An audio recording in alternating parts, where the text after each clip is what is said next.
Hello guys, welcome to magic voice over. Pen life give you tangerine episode 7 தான் பார்க்க போறோம். வாங்க வீடியோக்குள்ள போயிடலாம். இப்போ ஒலிம்பிக் போட்டி நடத்தணும் அப்படிங்கிறதுக்காக கவர்மெண்ட் ஆபீசர் வந்து அங்க இருந்த கடைகள், மார்க்கெட் எல்லாத்தையுமே எடுக்க சொல்லிட்டு இருக்காங்க. அங்க இருந்த ஆண்டிஸ் எல்லாம் சண்டை போடுறாங்க. இதுக்கு வந்து இப்ப எங்க வியாபாரத்தை கெடுக்குறீங்க, நீங்க ஒலிம்பிக் போட்டி நடத்தணும்னா நடத்துங்க, ஒலிம்பிக் போட்டிக்கு எதிர்ப்பு தெரிவிச்சோமா, வழிமறிச்சு போராட்டம் பண்ணுமா, நீங்க எதுக்கு எங்க கிட்ட வந்து இவ்வளவு பிரச்சனை பண்றீங்க அப்படிங்கிறாங்க. அப்ப அவர் சொல்றாரு, ஐயோ நிறுத்துங்க, ஒலிம்பிக் அப்போ தீப்பந்தத்தை இந்த வழியா தான் கொண்டு போவாங்க. அப்படி கொண்டு போகும்போது வெளிநாட்டுல இருக்கவங்க எல்லாருமே இந்த ஷோவை வந்து டிவியில தான் பார்ப்பாங்க. அப்படி பார்க்கும்போது இந்த இடத்தெல்லாம் காட்ட முடியாது அப்படின்னு அவரு சொல்றாரு. அப்ப அவங்க சொல்லும்போது, எங்கேயோ பல மைல் தூரத்துல இருக்கவங்க டிவியில பார்க்கணும் அப்படிங்கறதுக்காக எதுக்கு எங்க இடத்த வந்து நீங்க காலி பண்ண சொல்றீங்க? அப்ப அவரு பாக்குறதுக்கு அழகா இல்லாத எல்லா இடத்தையுமே எடுக்க சொல்லி கவர்மெண்ட்ல இருந்து உத்தரவு வந்திருக்கு, இது அரசாங்க உத்தரவு அப்படின்னு சொல்றாரு. அப்போ இந்த ஹீரோயினியை கல்யாணம் பண்ணிக்க போறவரா இருந்தார் இல்லையா, அவர் சொல்றாரு, நீங்க என்ன வீராங்கன்னு நினைப்பா, மீன் தானே விக்கிறீங்க, இந்த ஒரு சின்ன தியாகத்தை பண்ணுங்க, தயவு செஞ்சு எனக்கு கோஆபரேட் பண்ணுங்க, ஏன் உசுரை வாங்குறீங்க அப்படிங்கிறான். அந்த ஆண்டி கோமா திட்டுறாங்க. ஓ, நீ வேலை போயிட்டியா, எவ்வளவு பணம் வாங்கியிருக்க அப்படின்னாங்க. அவன் சொல்றான், என்கிட்ட எதுக்கு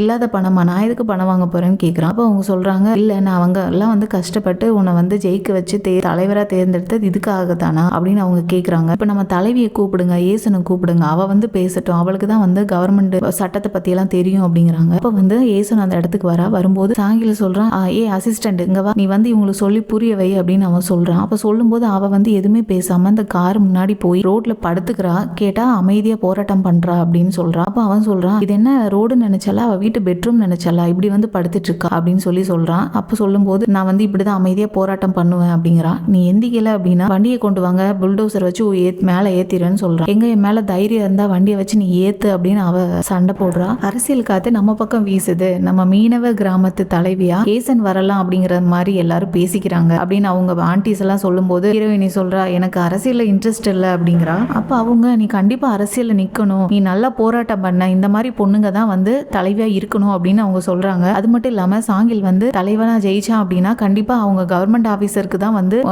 சப்போர்ட்டா நிப்பான், நமக்காக பேசுறதுக்குன்னு யாரும் இருக்க மாட்டாங்க அப்படிங்கிறாங்க. அவனை எல்லாரும் எவ்வளவு மரியாதையா தலைவன் கூப்பிடுறோம், ஆனா அவன் கொஞ்சமாவது அந்த மரியாதையை காப்பாத்துறானா, நம்மள கூப்பிடுறதே வந்து மரியாதை இல்லாம தான் நடத்துவான். அது உன்னை எப்படி கூப்பிடுவான், ஏ அசிஸ்டன்ட் இங்க வா அப்படின்னு தான் கூப்பிடுவான் அப்படிங்கிறாங்க. இந்த மாதிரி ஒரு கேடு கெட்டவனே தலைவனா ஆகும்போது இவையும் தலைவி ஆகக்கூடாது, அதனால அவனுக்கு இந்த தடவை நம்ம ஓட்டு போடக்கூடாது, நீ தான் நிக்கணும் அப்படின்னு அவங்க சொல்லும்போது அவ சொல்ற, எனக்கு எத்தனை தடவை சொல்றது, அரசியல்ல இஷ்டம் இல்லை அப்படிங்கிறா. ஹீரோ வந்து அங்க போட்ல வேலை செய்யறவங்களுக்கு வந்து பனானா பல்லாம் வாங்கி கொண்டு போய் கொடுக்குறாங்க. அவங்க கேக்குறாங்க, நீ இதுக்கு முன்னாடி இதெல்லாம் வாங்கி கொடுத்ததே இல்லையே, எதுக்காக, லஞ்சம் எதுவும் கொடுக்குறியா தேர்தலுக்காக? ஓ, தேர்தலுக்காக கேப்டன் நம்ம கிட்ட பேச வந்திருக்காரு அப்படின்னு அவங்க சொல்லிட்டு இருக்காங்க. அப்போ அவங்க சொல்றாங்க, நான் வந்து ஏசன் என்னோட மனைவிங்கிறதுக்காக சொல்லல, உண்மையிலேயே ரொம்ப நல்ல பொண்ணு, அவளுக்கு எல்லா தகுதியும் இருக்கு போட்டியிடுறதுக்கு அப்படின்னு அவன் சொல்றான். சரி, நமக்குள்ள எந்த ஒரு ஒளிவு மறைவும் இல்லாம நம்ம பேசலாம். இப்போ வந்து அவ ஜெயிச்சிட்டா அப்படின்னு வச்சுக்கோயேன், அவ வந்து முதல் வரலாற்றுலயே வந்து பெண் தலைவி அப்படிங்கிற பட்டம் அவளுக்கு கிடைக்குது. ஆனா வந்து நீ வந்து கேப்டனா இருக்கியே, அப்போ உனக்கு கௌரவம் என்ன ஆகுறது, இதை பத்தி நீ யோசிச்சியா அப்படின்னு கேக்குறாங்க. அப்போ அவன் சொல்றான், அவ எப்படி முதல் பெண் தலைவியா இருப்பாளோ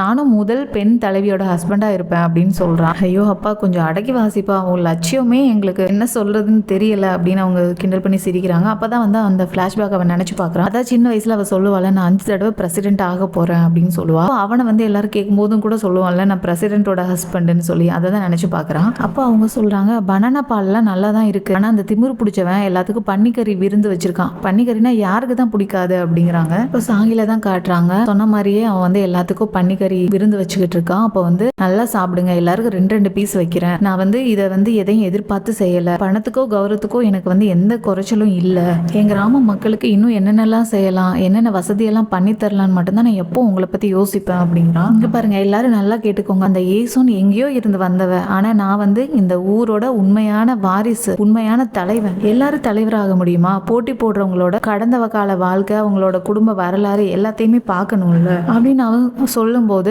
ஒரு ஆண்டி சொல்றாங்க, அவங்களுக்கு எந்த குடும்ப பிரச்சனையும் இல்லையே, வாஜினுக்கு கவர்மெண்ட்ல இருந்து பாராட்டு கிடைச்சிருக்கு அப்படின்னு அவங்க சொல்லும் போது அவன் சொல்றான், அது கவர்மெண்ட்ல இருந்தெல்லாம் கொடுக்கல, அது சும்மா காசு கொடுத்து வாங்கின சர்டிபிகேட், அது மாதிரி நான் நிறைய நானே கொடுத்து வாங்கி வச்சுக்குவேன் அப்படிங்கிறான். அப்புறமா அவங்க விட மாட்டாங்க, தண்ணியில முழுகின யாரையாவது நீங்க காப்பாத்திருக்கீங்களா அப்படின்னு கேக்குறாங்க. அப்ப அவனுக்கு கோவம் வருது, நான் பேசும்போது குறுக்க பேசாதீங்க அப்படிங்கிறான். ஒரு பெரிய மனுஷன் பேசிட்டு இருக்கேன், குறுக்க பேசுறீங்க, சரி நான் மறுபடியும் முதல்ல இருந்து பேசுறேன்.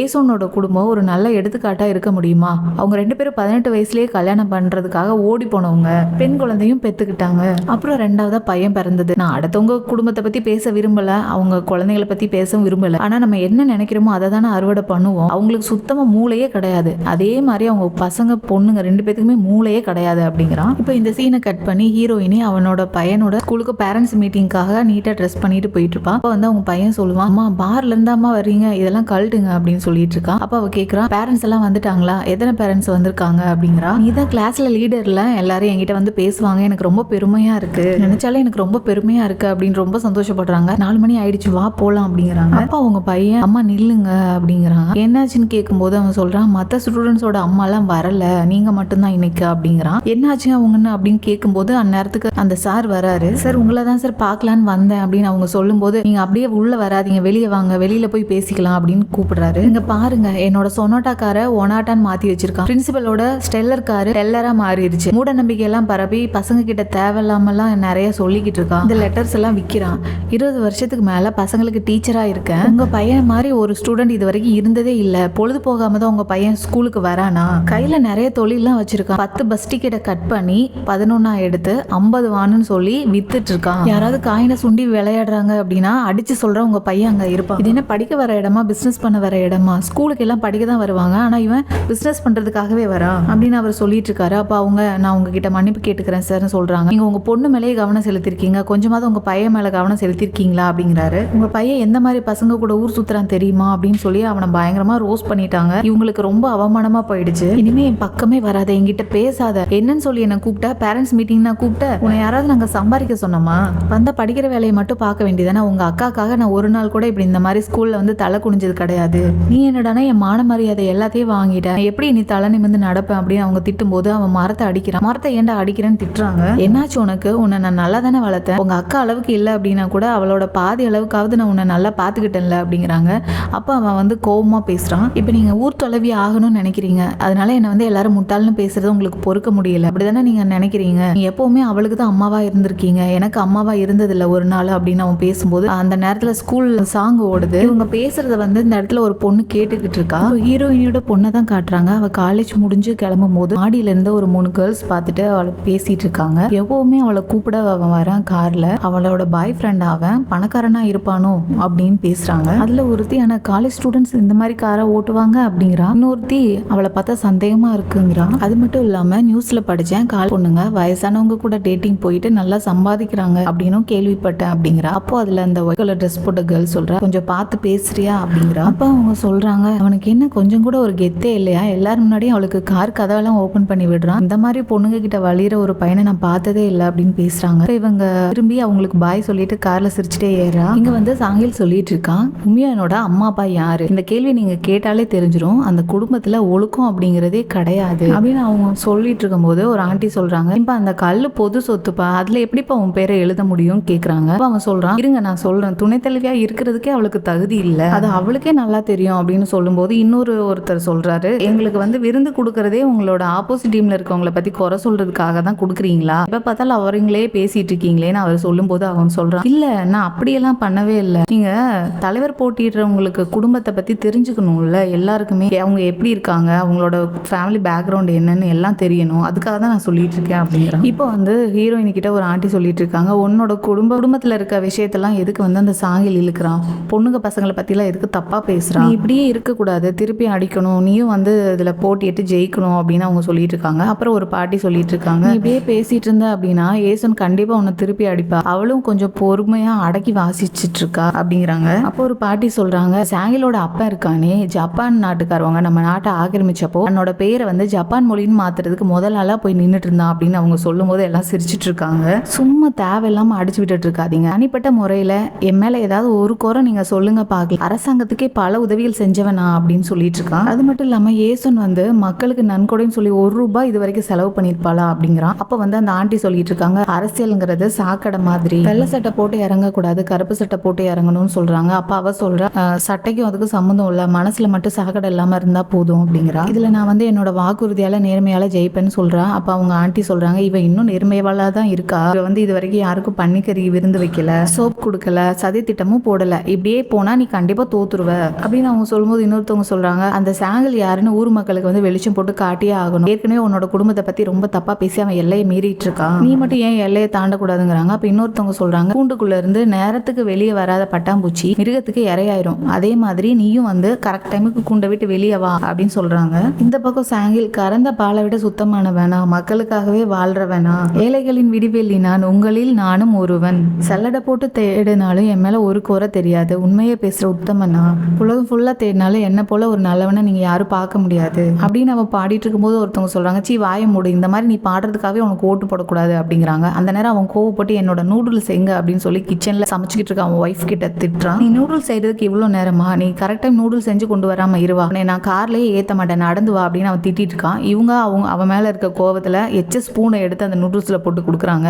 அப்போ ஒரு பாட்டி சொல்றாங்க, நீ என்னதான் நீ பேசினாலும் உனக்கு நாங்க ஓட்டு போட மாட்டோம், எப்பவுமே நீ எங்களுக்கு ரெண்டாவது ஆப்ஷனா தான் இருக்க அப்படிங்கிறாங்க. நீ போட்டோக்கு போஸ்ட் கொடுக்க மட்டும்தான் லாய்க்குங்கிறாங்க. அப்ப அவங்க சாப்பிட்டுட்டு இருக்க நூடுல்ஸை போய் பிடுங்கி, நீ எனக்கு ஓட்டு போட வந்திருக்கியா இல்ல எனக்கு குறை சொல்லி எங்கூட சண்டை போட வந்திருக்கியா அப்படிங்கிறான். அவங்க திரும்ப விடாம சொல்லிட்டே இருக்காங்க, நீ ஒருவேளை எலெக்ஷன்ல தோத்துட்டா அப்படிங்கிறாங்க. நான் இந்த பன்னிக்கறிக்கும் இந்த சோப்புக்கெல்லாம் மட்டுமே எவ்வளவு செலவு பண்ணிருக்க தெரியுமா அப்படின்னு அவன் சொல்றான். உனக்கு விஷயம் தெரியாதா, நீ நியூஸ் எல்லாம் பார்த்தது இல்லையா, அதாவது எலெக்ஷன் போட்டியிடுறவங்கல ஃபர்ஸ்ட் ஆள் பதவியிலேருந்து விலகிட்டாங்க அப்படின்னா ரெண்டாவது ஆளா இருக்கிற முட்டாள் அவங்களாவே ஜெயிச்சிருவாங்க அப்படின்னு சொல்றாங்க. அப்படின்னு அவங்க சொல்லும்போது இவன் பயங்கரமா கத்துறான். அந்த நேரத்துல கூட்டத்துல இருந்த ஒரு தாத்தா அவங்களுக்கு இவன் நிறைய சிகரெட் பேக்கெட்லாம் வாங்கி கொடுத்து கரெக்ட் பண்ணி வச்சதுனால அவரு சொல்றாரு, நீங்க வேணா ஏசனுக்கு ஓட்டு போடுங்க, நான் உனக்கு தான் ஓட்டு போடுவேன், உனக்கு தலைவராக தகுதியே இல்லாட்டியும் பரவாயில்ல, நம்ம நாட்டுல இது வரைக்கும் பொண்ணுங்க தலைவரானது கிடையாது, அதனால எங்க எல்லார் ஓட்டும் உனக்கு தான் அப்படின்னு சொல்றாரு. அப்ப அவனுக்கு ரொம்ப சந்தோஷமாயி சொல்றான், பொழந்து கட்டிட்டு வர புயலை யாரு தடுக்க முடியும், காத்து என் பக்கம் வீசுது அப்படிங்கவும் அவன் ரொம்ப சந்தோஷமாயிரான். சந்தோஷமாயிட்டு இங்க தலைவர் யாரு அப்படின்னு கேக்குறான். எல்லாரும் சகோ அப்படிங்கிறாங்க. அவன் ரொம்ப சந்தோஷமா இருக்கா. அப்போ அந்த ஆண்டி சொல்றாங்க, நீ தான் தலைவர், காலத்துக்கும் தலைவர், போதுமா, சந்தோஷமா இருக்கா அப்படிங்கிறாங்க.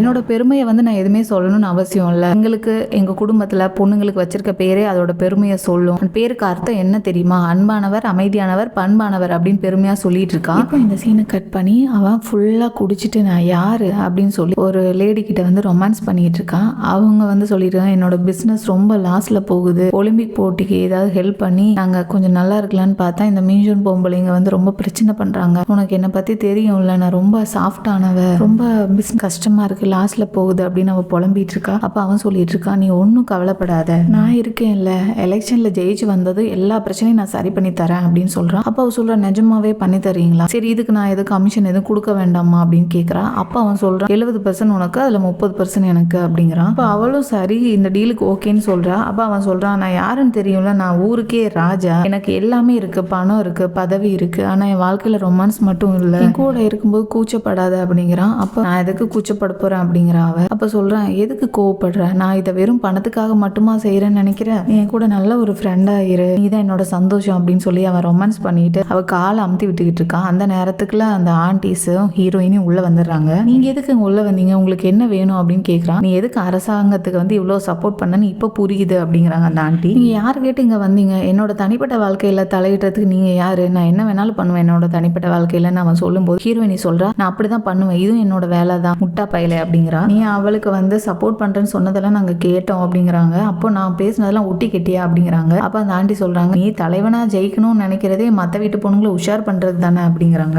எல்லாம் என்னையோட முடிஞ்சிச்சு, உனக்கு தலைவர் பதவி இல்லைங்கிறாங்க அந்த ஆண்டி. ஏன் எதுக்கு இல்லைங்கிறான், நீ ஊர் தலைவனாகிற தகுதியை இழந்துட்ட, இனிமேல் நீ தலைவனா ஆக முடியாது அப்படிங்கிறாங்க. உங்க வாய்க்கு வந்ததெல்லாம் பேசாதீங்க, பாதம் வலிக்குதுன்னு சொன்னா நான் அதான் அமுத்தி விட்டேன்னு சொல்றான். எனக்காவது ஓம் பொண்டாடிக்கு இப்படி கால் அமுத்தி விட்டுருக்கியான்னு கேக்குறாங்க. நீ எதுக்கு தேவையில்லாம ஏசோன் பேரெல்லாம் இதுல இழுத்த, அவ எவ்வளவு நேர்மையா இருக்கா, அவளோட பையன் வேணா சரியில்லாம இருக்கான், ஆனா அதுக்காக நீ அவளை எப்படி குறை சொல்லலாங்கிறாங்க. அப்பா அவ சொல்றா, என் பையன் எவ்வளவோ பரவாயில்ல அப்படிங்கிறா, நாங்க இங்க நடந்தது எல்லாத்தையும் எல்லாருக்கிட்டையும் போட்டு கொடுத்துருவோம், அப்பதானே ஏசோன் தலைவியாக முடியும் அப்படின்னு அவங்க எல்லாரும் சொல்லிட்டாங்க. ஓ முடிவே பண்ணிட்டீங்களா என்னை போட்டு தள்ளணும்னு அப்படின்னு சொல்றான்.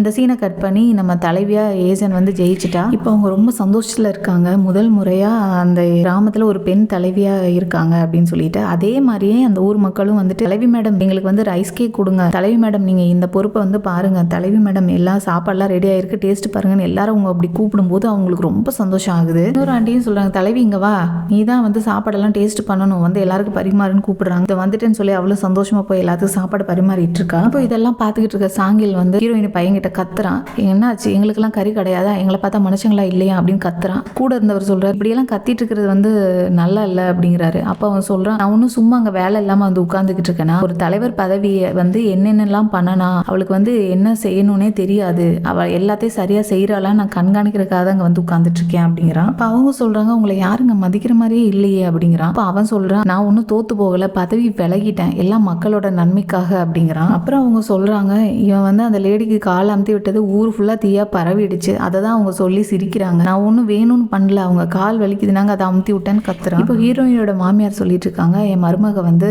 ஜெயிச்சிட்டா, அவளுக்கு வந்து நான் இனி எல்லா சேவையும் நான் தான் பண்ண போறேன், அவ தலைவி ஆயிட்டா, என் பையன் வந்து தலைவியோட ஹஸ்பண்ட் ஆயிட்டான், நான் தலைவனோட அம்மா ஆயிட்டேன் அப்படின்னு சொல்லி பெருமையா சொல்லிட்டு இருக்கும்போது அந்த ஆண்டி சொல்றாங்க இவ பெருமைக்கு அளவே இல்லை, தற்பெருமை தாங்க முடியலங்கிறாங்க. என் மகனை கல்யாணம் பண்ணதுனாலதான் அவளுக்கு இப்படி ஒரு அதிர்ஷ்டம் அடிச்சிருக்கு அப்படிங்கிறாங்க. நீ ரொம்ப தற்பெருமை பீத்தாத அப்படிங்கிறாங்க. ஓ மருமகளை பத்தி கேள்விப்பட்டேன், ஊர் ஃபுல்லா வந்து சீட்டாடிட்டு இருக்காளாமே அப்படிங்கிறாங்க. கல்ல உடைச்சிரும் அப்படின்னு அவங்க சொல்றாங்க. இப்படி இவங்க ரொம்ப பெருமையா பேசிட்டு இருக்கும்போது அவங்களோட பையன் வந்து சாப்பாடு பரிமாற வராரு. என்ன உனக்கு வெக்கமா இல்ல, பொம்பளைங்களை மாதிரி பரிமாறிட்டு இருக்கேன்னு அவங்க திட்டுறாங்க. அதை கண்டுக்காம அம்மா இன்னும் கொஞ்சம் தோசை பெருசா சுட்டுத்தாங்கன்னு சொல்லிட்டு போறான். என்ன திமிரு பாத்தி அவனுக்கு அப்படின்னு அவங்க திட்டிட்டு இருக்கும்போது அந்த இடத்துல வந்து சாங்கிலோட ஒய்ஃப் வந்து இருக்காங்க. அவங்க சொல்றாங்க உங்க மருமக வந்து தலைவியானது உங்களுக்கு சந்தோஷமாவும் இருக்கு வருத்தமாவும் இருக்கு இல்லையா அப்படிங்கிறாங்க. யார் நீ உன்னை இதுக்கு முன்னாடி நாங்க பார்த்ததே இல்லையே அப்படிங்கிறாங்க. ஹீரோயினி சாப்பாடு பரிமாறதுக்காக கிச்சனுக்கு வரும்போது ஷாக் ஆகுறா. எதுக்கு ஷாக் ஆகுற, நான் இதுக்கு முன்னாடி உனக்கு நான் வேலையை செஞ்சது இல்லையா அப்படிங்கிறாங்க அவங்க. அப்ப எவ சொல்றா ஐயோ அத்தை கொஞ்சம் பார்த்து பேசுங்க அத்தை, முன்னாள் தலைவரோட மனைவி இங்க தான் இருக்காங்க அப்படிங்கிறான். அப்போ அந்த கூட்டத்தில் இருக்கவங்க எல்லாருமே வந்து சாங்கில பத்தி தப்பா சொல்லிட்டு இருக்காங்க. அவன் வந்து எலெக்ஷன் நேரத்துல ஒரு பொண்ணோட காலை பிடிச்சிருக்கான்னு சொல்லி இப்போ வந்து ஹீரோயின் போய் அவங்க கிட்ட சொல்ற எலெக்ஷன் நேரத்துல இப்படி வந்து ஒவ்வொருத்தவங்களையும் எல்லாரும் தப்பா பேசுறது சகஜம், நீங்க கொஞ்சம் தப்பா எடுத்துக்காதீங்கிறா. ஒரு குடும்பத்துல தாத்தா பொம்பளை பொறுக்கியா இருந்தாரு அப்படிங்கறதுக்காக பேரனும் இருக்கணும் அவசியம் இல்லைன்னு ஹீரோயினி சொல்லும்போது அவங்க சொல்றா நான் ஒரு நாள் கிளப்ல டான்ஸ் ஆடினேன், நீ அதை வந்து அவங்க கிட்ட சொல்லியிருக்கலாம் அப்படிங்கிறா. எல்லாரும் உங்க குடும்ப விஷயத்தை பத்தி பேசுறாங்கன்னு தப்பா எடுத்துக்காதீங்க, அந்த ரியல் எஸ்டேட் பொம்பளைய கையும் களவுமா பிடிச்சிட்டோம், இனிமேல் அவங்க வரமாட்டா அப்படின்னு சொல்றா. அவ இங்க வந்தாலும் சரி இவன் அங்க போனாலும் சரி எனக்கு அதை பத்தி கவலை இல்லை அப்படிங்கிறா. அதை விடுங்க நீங்க வீட்டுக்கு கிளம்புங்க, இங்க இருக்கவங்க காரணமே இல்லாம பேசுவாங்க அப்படிங்கிறா. எனக்கு தன்மானம் இல்லைன்னு சொல்றியா அப்படிங்கிறா. அவ இல்ல இந்த நிலைமையிலையும் எங்களுக்கு ஹெல்ப் பண்றீங்க, எனக்கு உங்களை பேசுறது வந்து கஷ்டமா இருக்கு அப்படிங்கிறா. அப்ப அவ சொல்றா நானா ஆசைப்பட்டு தான் இங்க வந்தேன், நானே உனக்கு தான் ஓட்டு போட்டேன் அப்படின்னு அவ சொல்லும்போது அவ சொல்றா ஐயோ தயவு செஞ்சு நீங்க வீட்டுக்கு போகும் உங்க வீட்டுக்காரர்கிட்ட எனக்கு ஓட்டு போட்டீங்கன்னு சொல்லிடாதீங்க, அதுவும் சாகுற வரைக்கும் எப்பவும் சொல்லிடாதீங்க அப்படிங்கிற. அதே மாதிரி இவ வந்து வீட்டுக்கு போயிட்டு இருக்கும்போது கார்ல சாங்கில் கேட்டுட்டு இருக்கா நீ யாருக்கு ஓட்டு போட்ட, எதுக்கு பதில் சொல்ல மாட்டேங்கிற, நீ யாருக்கு ஓட்டு போட்ட அப்படின்னு அவன் தொந்தரவு பண்ணும்போது அவனோட பையன் சொல்றான் எதுக்குப்பா அம்மாவை தொந்தரவு பண்றீங்கிறான். அப்ப அவன் பையனையும் திட்டுறான், நான் என்ன பண்ணணும்னு எனக்கு சொல்லக்கூடாது பேசாம வா அப்படிங்கிறான். அப்புறம் சொல்றான் கவர்னர் எதுக்காக அங்க வந்தாரு, நான் ஜெயிச்சப்ப மட்டும் யாரும் வரல இப்ப மட்டும் எதுக்கு வந்தாங்கிறான். அவங்கள பாராட்டுறதுக்காக தான் அவர் நேர்ல வந்திருக்காரு, தண்ணியில குதிச்சவங்களை வந்து காப்பாத்தினாங்கல்ல அதுக்காக, அவங்கள பிடிக்காதவங்க யாரு தான் இருப்பாங்க இங்க அப்படிங்கிறாங்க. இப்போ ஹீரோயினி ரொம்ப குடிச்சிட்டு எப்படி டான்ஸ் ஆடுறோம் என்ன பண்றோம்னு தெரியாமலே பயங்கரமா ஆடிட்டு இருக்கா. அப்ப அவன் பையன் வந்து அவங்க அப்பாட்ட சொல்றான் அப்ப போதும் அவங்கள நிறுத்த சொல்லுங்க அவங்க ரொம்ப குடிச்சிட்டாங்க அப்படிங்கிறான். அப்ப அவங்க மாமியார் சொல்றாங்க அவளுக்கு இந்த பாட்டுனா ரொம்ப பிடிக்கும் அப்படிங்கிறான். அப்ப என்னப்பா இது அவங்க ஆடுற டான்ஸே இல்லப்பா நல்லா இல்லப்பா நிறுத்த சொல்லுங்க அவன் கத்துறான். அப்ப விடுடா அவ சந்தோஷமா இருக்கட்டும் அப்படின்னு அவங்க அப்பா சொல்றாரு. அப்ப அவங்க அம்மா சொல்றாங்க ஐயோ இவங்க சவகாசமே நமக்கு வேண்டாம்ப்பா, இங்க இருந்தா நம்ம மரியாதை தான் போகும், நம்ம கிளம்புவோம் அப்படின்னு கிளம்புறான். ஹீரோ வந்து தூக்கிட்டு வரான். அவன் பையன் சொல்றான் அப்பா அவங்கள நான் தூக்கிட்டு வரேன் அப்படிங்கிறான். அப்ப ஹீரோ வந்து அவகிட்ட கேட்டுட்டு இருக்காரு நீ ரொம்ப நீ சந்தோஷமா இருந்தியா அப்படின்னு கேட்கவும் ஆமா நான் இன்னைக்கு ரொம்ப சந்தோஷமா இருந்தேன்னு சொல்றா. நீ இந்த ஊருக்கு மட்டும் தலைவி கிடையாது, இனிமே எங்களுக்கும் நீ தான் தலைவி அப்படின்னு சொல்றான். அப்ப அவ சொல்றா ஆமா என்னதான் இருந்தாலும் இந்த 30 வருஷம் அனுபவத்தை என்னால மறக்க முடியாது, நான் யாருக்கிட்ட இதை பத்தி சொல்லணும்னு நினைச்சனோ அவங்க இப்ப என் கூட இல்ல, எல்லாரும் குழந்தை பருவத்துக்கு திரும்ப போகணும்னு ஆசைப்படுவாங்க, ஆனா என்னோடது அப்படி இல்லை, அது ரொம்ப மோசமானது, ஆனா அந்த பருவத்துக்கு நான் வந்து எங்க அம்மாவோட கையை பிடிச்சிட்டு நடக்கிறது எனக்கு ரொம்ப பிடிக்கும், அதுக்காகவே நான் அதுக்கு போகணும்னு ஆசைப்படுறேன் அப்படின்னு சொல்லுவா. அப்பதான் அந்த பிளாஷ்பேக் காட்டுறாங்க. அவ குட்டி குழந்தையா இருக்கும்போது அவங்க அம்மா கிட்ட சொல்லிட்டு வரா நான் எதுக்கு பெண்கள் குழு தலைவி ஆகணும்னு நினைக்கிறேன் தெரியுமா, அப்பதான் ஊருக்கே தலைவி ஆக முடியும், ஆளும் குறைவான இடத்துல இறங்கி தானே ஆளும் அதிகமான இடத்துக்கு போக முடியும், அது மாதிரி தான் அப்படிங்கிறா. நான் ஒரு நாள் கண்டிப்பா ஊர் தலைவி ஆவேன் அப்படின்னு சொல்றா. அப்ப அவங்க அம்மா சொல்றாங்க சரி நீ ஊர் தலைவி ஆயிடு, நான் ஊர் தலைவியோட அம்மா ஆயிடுவேன் அப்படின்னு சொல்றா. அப்போ எனக்கு அந்த நாள் வரும்போது எனக்கு நிறைய ரைஸ் கேக் பண்ணித்தாங்கன்னு அந்த குட்டி குழந்தை சொல்றா. அவங்க அம்மா சொல்றாங்க உனக்கு மழை அளவுக்கு குமிச்சு வைக்கிறேன் செஞ்சு அப்படிங்கிறா. அவ்வளோ சந்தோஷமா இருப்பீங்களான்னு அவன் குழந்தை கேட்கும்போது ஆமா கண்டிப்பா உன்னோட வெற்றி தானே என்னோட சந்தோஷம், இப்ப நான் கொஞ்சம் அடக்கி வாசிக்கிறேன், அந்த நாள் வரும்போது நான் மொத்தமா காட்டுவேன் அப்படின்னு அவங்க அம்மா சொல்றாங்க. இந்த சீனை கட் பண்ணி இவ வந்து அந்த ஜெயிச்சதுக்காக சந்தோஷத்துல ரைஸ் கேக் பண்ணி அவங்க அந்த ஆண்டிஸ்க்கெல்லாம் கொடுத்துருக்கா நிறைய. இப்போ அந்த ஆண்டிஸ் எல்லாம் அவங்க அம்மா போட்டோ பார்த்தாரு உன் பொண்ணு ஊர் தலைவி ஆயிட்டா அப்படின்னு சொல்லி சந்தோஷப்படுறாங்க. உனக்கு ஞாபகம் இருக்கா அவங்க அம்மா வந்து இறக்கும் போது இவ ஒரு சின்ன கவுனை போட்டு நின்றுட்டு இருந்தா, இவெல்லாம் வந்து என்ன வாழ போறான்னு நான் நினைச்சேன், ஆனா இவ வாழ்க்கையை நல்லா வாழ்ந்து காட்டியிருக்கா, இதே உங்க அம்மா மட்டும் இந்நேரம் இருந்திருந்தா அப்படின்னா ஊர் ஃபுல்லா தம்படம் அடிச்சிருப்பா, ரொம்ப சந்தோஷப்பட்டிருப்பா அப்படின்னு பேசிட்டு இருக்காங்க. இப்போ இதே நேரத்துல இந்த ஹீரோயினியோட பையனை வந்து இந்த ஸ்கூல்ல ஒரு பொண்ணை பார்த்தோம்ல இவங்க ஃபாலோ அப் பண்ணிட்டு இருந்தா, அந்த பொண்ணு வந்து கம்பத்துல சாட்சி வச்சு கிஸ் பண்ணிட்டு இருக்கா. இப்போ ஹீரோயினியோட பொண்ணு வந்து காலேஜ்ல போயிட்டு இருக்கும்போது அந்த 3 கேர்ள்ஸ் வந்து பாக்குறாங்க. அப்ப அந்த பக்கத்துல இருந்தவன் சொல்றான் என்ன மறந்துட்டியா முன்னாடி உட்கார்ந்துருக்க அப்படின்னு சொல்றான். அப்ப அவ பின்னாடி போயிட்டு சொல்றா நான் இப்படி பண்ணாதான் அவளுக்கு கோவம் வரும் அதனாலதான் அப்படின்னு சொல்லி சிரிச்சிட்டு இருக்கா. அந்த நேரம் வந்து அவ வந்து அவளோட எக்ஸ் பாய் ஃப்ரெண்ட் பாக்குறா. அப்ப வந்து அந்த கேர்ள்ஸ்ல அந்த ஒயிட் கலர் ட்ரெஸ் போட்டிருந்தா இல்லையா, அவ வந்து அவனை கூப்பிட்டுட்டு போய் ரெஸ்டாரண்ட்ல நூடுல்ஸ் வாங்கி கொடுத்துட்டு பேசிட்டு இருக்கா.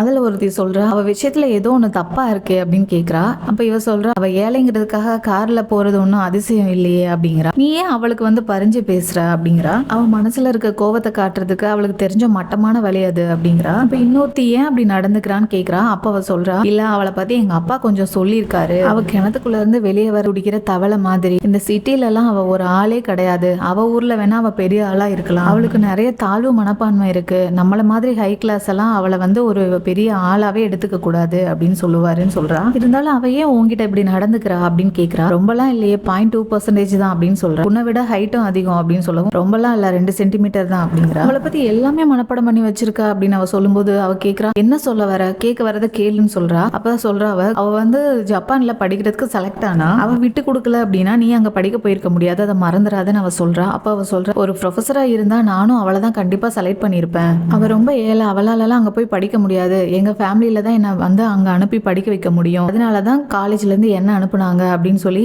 அவனோட கேர்ள் ஃப்ரெண்டை பத்தி தப்பா பேசுறோம்னு நினைக்காம பேசிட்டு இருக்கா. அப்போ அவ சொல்றா, இல்ல அவங்க அப்பாவும் வந்து கேப்டன் தான் அப்படின்னு அவ சொல்றா. கேப்டன்லாம் கிடையாது, கடல்ல மீன் விக்கிறவர் அப்படின்னு சொல்றா இவ கோவப்பட்டு. இப்போ அவங்கிட்ட கோவப்படுறா. அவ தான் உன்னை வேண்டான்னு தூக்கி போட்டு போனால, இப்ப வெளிநாட்டுக்காரங்க கூட கார்ல வந்துட்டு போறாங்க, என்ன நடக்குது எனக்கு தெரிஞ்சு ஆகணும் சொல்லு அப்படின்னு கத்துறா. நீ அவளை பத்தி தெரிஞ்சுக்க துடிக்கிறியே அப்படிங்கிறா. இப்போ அவ வந்து பார்த்துட்டு இருக்கா. அப்ப வந்து சொல்றா, கடல் என்னதான் கொந்தளிப்பு வந்தாலும் எங்க அப்பா போட் எடுத்துட்டு கடலுக்கு போகாம இருக்க மாட்டாரு. அவருக்கு பதிலா நான் தான் அவரை நினைச்சு கவலைப்படணும்னு பேசி சொல்லிட்டு இருக்கா. இவங்க வந்து ஸ்கூல் வாசல்ல ஒரு ஸ்கூல் கேர்ளை வந்து கார்ல பண்றாங்க. அவ கார்ல ஏறினோடனே வண்டி எடு போலாம் அப்படின்னு சொல்றா. என்ன வயசுக்கு மரியாதை கொடுக்க மாட்டியான்னு இவ திட்டுறா. ஷட்டப் பண்ணு அப்படிங்கிறா. ஷட்டப் ஆகும், ஷட்டப்னு சொன்னேன்னா பல்ல உடைச்சு உன் கையில கொடுத்துருவான் அப்படின்னு இவ ஹீரோயினி திட்டுறா. நீ பேசுற வார்த்தைகள்லாம் ஸ்பெல்லிங்கே உனக்கு தெரியாது, அதை வேற நீ வேற பேசி காட்டுறியா, எங்க இதுக்கு ஸ்பெல்லிங் சொல்லு அப்படின்னு அவ கேக்குறா. அப்ப உசுர வாங்க, அதை பேசாம இருன்னு அவ சொல்றா. நீ எல்லாம் உருப்படுவியா அப்படிங்கிறா. உன்னோட பேரு ஜென்னின்னு கேள்விப்பட்டது ஏதோ வெளிநாட்டுல இருந்து வந்த பொண்ணுன்னு நினைச்சேன் அப்படின்னு சொல்றா. அதுக்கு அவ சொல்றா, ஸ்கூல் கேர்ளு, இதே வேற யாராச்சும் அப்படின்னா உன்னை வேலை விட்டே அனுப்பிச்சிருப்பாங்க அப்படிங்கிறா. அப்ப சரி வேலையை விட்டு அனுப்புங்க அப்படிங்கிறா. வேலையை விட்டு தூக்கி தான் பாரு, எந்த டீச்சரும் வந்து 1 மாசத்துக்கு மேல தங்கினது இல்லையாமே அப்படின்னு சொல்லி இவ சொல்றா. இப்போ ஹீரோயினோட பொண்ணு சொல்றா, வீட்டுக்கு வந்ததுக்கு அப்புறம் படிக்க சொன்னே அந்த பேராகிராஃப் படிச்சேன்னு கேக்குறா. இங்க தானே எங்க வீட்டுக்கு வந்த, பேசாம வாயை மூடிட்டு சாப்பிட நூடுல்ஸ் அப்படின்னு அவ திட்டுறா. உங்க வீட்டுல வேலை செய்யறவங்க வந்து நல்லா சமைப்பாங்க போல, அவங்க சொன்னாங்க இது பூசான்ல ரொம்ப ஃபேமஸான நூடுல்ஸ்னு எனக்கு கொடுத்தாங்க அப்படின்னு சொல்றா. அப்ப அதுக்கு அவ சொல்றா, எங்க கிட்ட சம்பளம் வாங்கிட்டு அவங்க உனக்கு சேவை பண்றாளா அப்படிங்கிறா. இப்படியே பேசிட்டு இருந்தேன்னா அந்த பொம்பளை வேலை விட்டு போயிருவா பாரு அப்படின்னு சொல்றா. சொன்னதுக்கு அவ ரொம்ப நாளா இங்க தான் வேலை செய்யறா, எதுக்குன்னு தெரியல அம்மா அவளை வேலைக்கு வச்சிருக்காங்க அப்படின்னு சொல்றா. உங்க வீட்டுக்கு யாரு வேலைக்கு வந்தாலும் 1 மாசத்துக்கு மேல இருக்க மாட்டேங்கிறாங்களே, அது ஏன் அப்படின்னு கேக்குறா. அவ ஒன்னும் சொல்லாம இருக்கவும், அதே மாதிரி உங்க அம்மா அப்பாவை நான் இன்னும் ஒரு தடவை கூட பார்க்கல, ஒரு தடவை பார்க்கணும்னு நினைக்கிறேங்கிறா. அது அவங்கள நீ பார்க்காம இருக்கிறதா நல்லதுங்கிறா. அவ குறைஞ்சது ஒரு தடவையாவது அவங்க முகத்தை நான் பார்க்கணும்னு சொல்றா. எங்க அம்மா உன்னை பார்த்துட்டாங்க அது போதும் அப்படின்னு சொல்றா. எப்ப பார்த்தாங்க அப்படின்னு கேக்குறா. ஒரு ரெசிம்ல போட்டோ கொடுத்தேன்ல அதுல பார்த்திருக்காங்க, நீ ஒன்னும் ஆசைப்பட்டு இங்க வரலன்னு எனக்கு தெரியும், பணத்துக்கு தானே இங்க வந்திருக்க,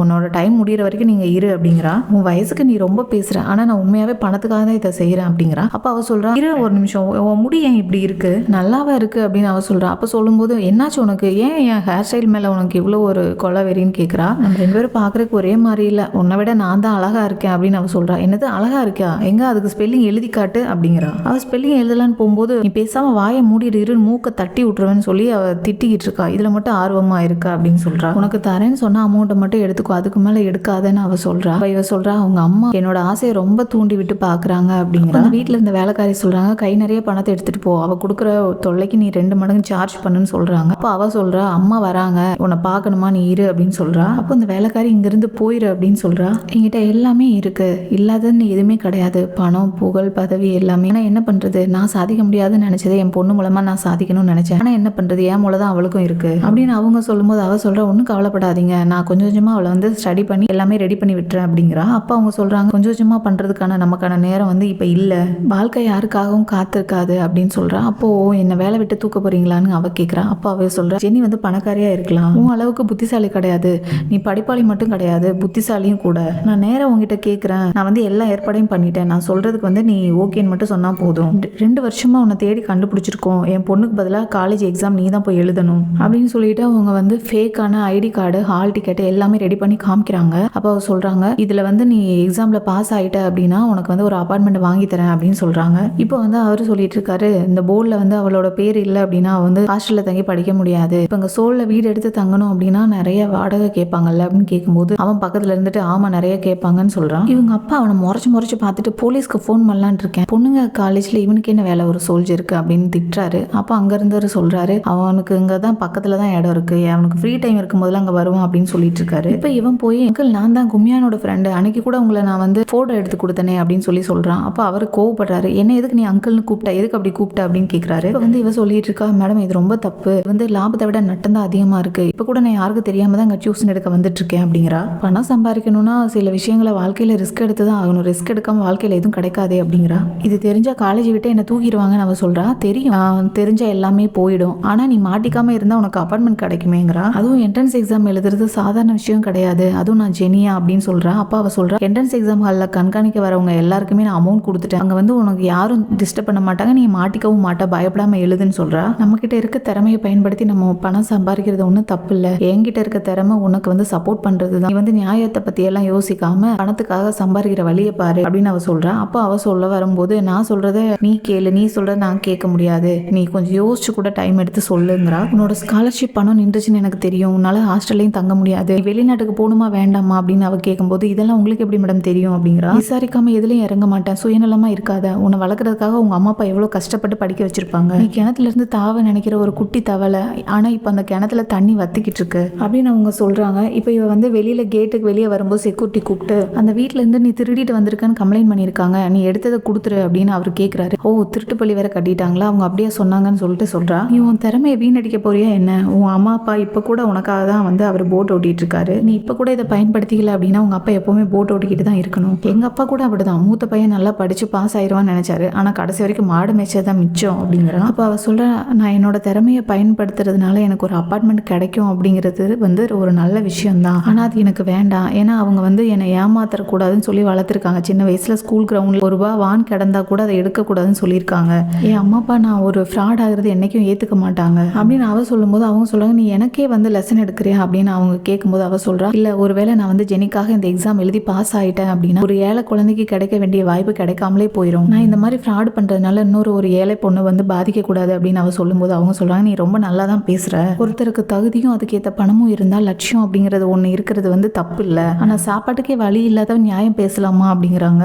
அப்ப அவ சொல்றா வெனஸ்டேங்கிறதுக்கு வெள்ளிங் கூட தெரியாதவ வந்து காலேஜ் போகணுங்கிறது எந்த நியாயம், அவளுக்கு வந்து என்ன பிடிக்குமோ அதை அவளை தான் நீங்க கேட்டு தெரிஞ்சுக்கணும் அப்படின்னு சொல்லும்போது அவ சொல்றா சிங்கர் ஆகணும்னு தான் ஆசைப்பட்டேன் அப்படிங்கிறா. நான் கிளம்புறேன்னு சொல்லிட்டு அவ போகும்போது அவங்க சொல்றாங்க இதனாலதான் எனக்கு இந்த மாதிரி கிணத்து தவளைங்களை பார்த்தாலே பிடிக்க மாட்டேங்குது, சோத்துக்கு வழி இல்லாதவ 4 காசு சம்பாதிக்க வழி இல்லாதவ என்ன தூக்கி எரிஞ்சிட்டு போறியா அப்படின்னு அவங்க திட்டும்போது இவ வந்து என்ன பண்றானா உங்க பொண்ணு படிக்காம எனக்கு நிறைய தொல்லை கொடுத்தா அதுக்காக ஒரு கை நிறைய ஃபீஸ் நான் சார்ஜ் பண்ணி எடுத்துக்கிறேன் அப்படின்னு சொல்லிட்டு ஒரு கை நிறைய பணத்தை அள்ளிட்டு போறா. இப்போ அந்த பணத்தை எல்லாத்தையுமே எடுத்து செக்யூரிட்டி கிட்ட கொடுத்துட்டு இருக்கா. கொடுத்துட்டு சொல்றா நான் ஒன்னும் திருடி கிடையாது, இப்போ அவர் தெரியுமா தெரியும் உங்களுக்கு நடுவில் மாட்டிக்கிட்டு நான் தான் முழிக்கிறேன் அப்படின்னு அவர் சொல்றாரு. இப்போ இவ சொல்றா இது ஏன் பணம் ஆனா எனக்கு கௌரவம் தான் முக்கியம் அப்படிங்கிறா. இப்போ அவ கிளம்பும் போது அவர் கேட்கிறாரு வைர மோதிரத்தை கொடு அப்படின்னு கேட்கிறாரு. இப்போ அவங்க மேல ஓடி போய் கதவை திறங்க மேடம், எதுக்கு என் மேல தேவையில்லாம திருட்டி பழி கட்டினீங்க அப்படின்னு அவ கத்துறா. அவங்க பக்கத்து வீட்டுல இருந்தவங்க வந்து கதவை திறந்து பாக்குறாங்க, ஆனா இவங்க டோரை திறக்கவே இல்லை. இதோட இந்த எபிசோட முடிக்கிறாங்க. இந்த வீடியோ பிடிச்சிருந்தா லைக் பண்ணுங்க, ஷேர் பண்ணுங்க. தேங்க்யூ ஃபார் வாட்சிங் ஃப்ரெண்ட்ஸ். அடுத்த எபிசோட்ல பார்க்கலாம்.